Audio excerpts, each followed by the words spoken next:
Welcome to Marathon County. My name is DuWayne Zamzow, and I'm going to give you a little talk today about the circuit riders of central Wisconsin. Basically, the whole presentation takes place in the year of 1861. Photography was very much at a minimum at that time, so a lot of my pictures are drawings and all those things that I could find access to because we didn't have actual photographs. I'm going to be talking about circuit riders of Marathon County and then of their journeys coming to Marathon County, working out of Marathon County, and coming back to Marathon County again. That's basically what this presentation is about. Old Lutherans, immigrants from those Lutherans primarily in Pomerania, who rebelled against the Prussian king decision to unite all the Protestants, Reformed, and Lutherans into a union church. These old Lutherans, quote old Lutherans, were a minority of Lutherans who felt their confessions of faith was thereby compromised and decided immigration to retain their confessional integrity. The first wave of old Lutherans immigration took place in 1839. Those on the first wave settled in Buffalo, New York, and Freistadt and Milwaukee here in Wisconsin. Much has been written about this group of early Lutherans, the Pomeranian settlers in this state. Pomeranian Lutherans were usually well-versed in basic Lutheran doctrine. It wasn't just part of their church life, it was also their family life. Parents taught the catechism in the home, and the pastors preached regular sermons on the catechism and conducted quizzes in church.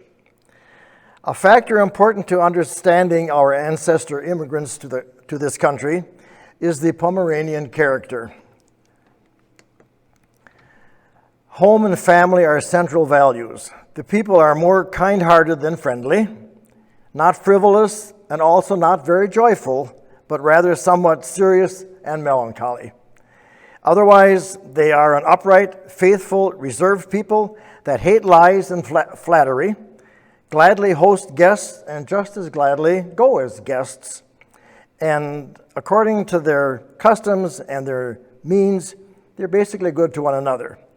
The Pomeranian may not be quick to change his opinion, but once he has made up his mind, you don't change it easily. Once a Pomeranian knows he is right, he does not waver. The Reiseprediger, that's an itinerant preacher, actually serves as a traveling vacancy pastor or preacher, serving both organized and unorganized Lutheran congregations because of the lack of pastors in all synods. The first Reiseprediger, the Reverend Gottlieb Fachtmann, went on a mission journey in 1857 on his own, while he was the called pastor in two congregations located about 25 miles northwest of Milwaukee. Like I said earlier, the script that I'm going to talk about today, or that I'm using today, is actually a translation from Pastor Jacob Streeter's diary, and it was translated, of course, from German into English. And I'm going to be reading most of it because otherwise we would lose the flavor of the way he spoke.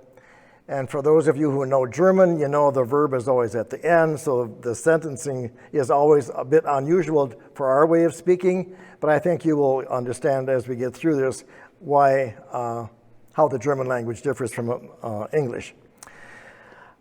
In November of 1859, this is Pastor Streeter talking, I started for Wisconsin with my wife and 3 children. After arriving in Milwaukee, I mailed letters for my journey. No response. So after 8 days, I said, we will start.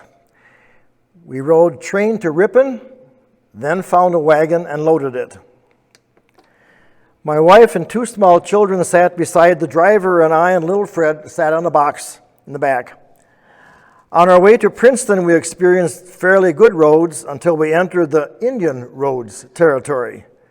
That is what they called it because it was bought from them for 1 cent per acre. Our arrival became known immediately. The pastor is here, the pastor is here. These people had come from Posen in Germany. They called me preacher, and they called my wife Mrs. Preacher.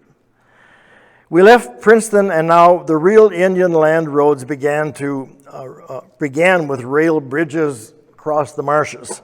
The driver referred to this as that blankety-blank wooden country. Everything appeared Indian landish. Even the food tasted Indian landish. Evening came, and we were put in the house with the family. Sleep didn't want to come, and I heard my wife sobbing softly. It also weighed heavily on me. This went on for several days and nights. Then I said, quote, Libby, don't cry anymore.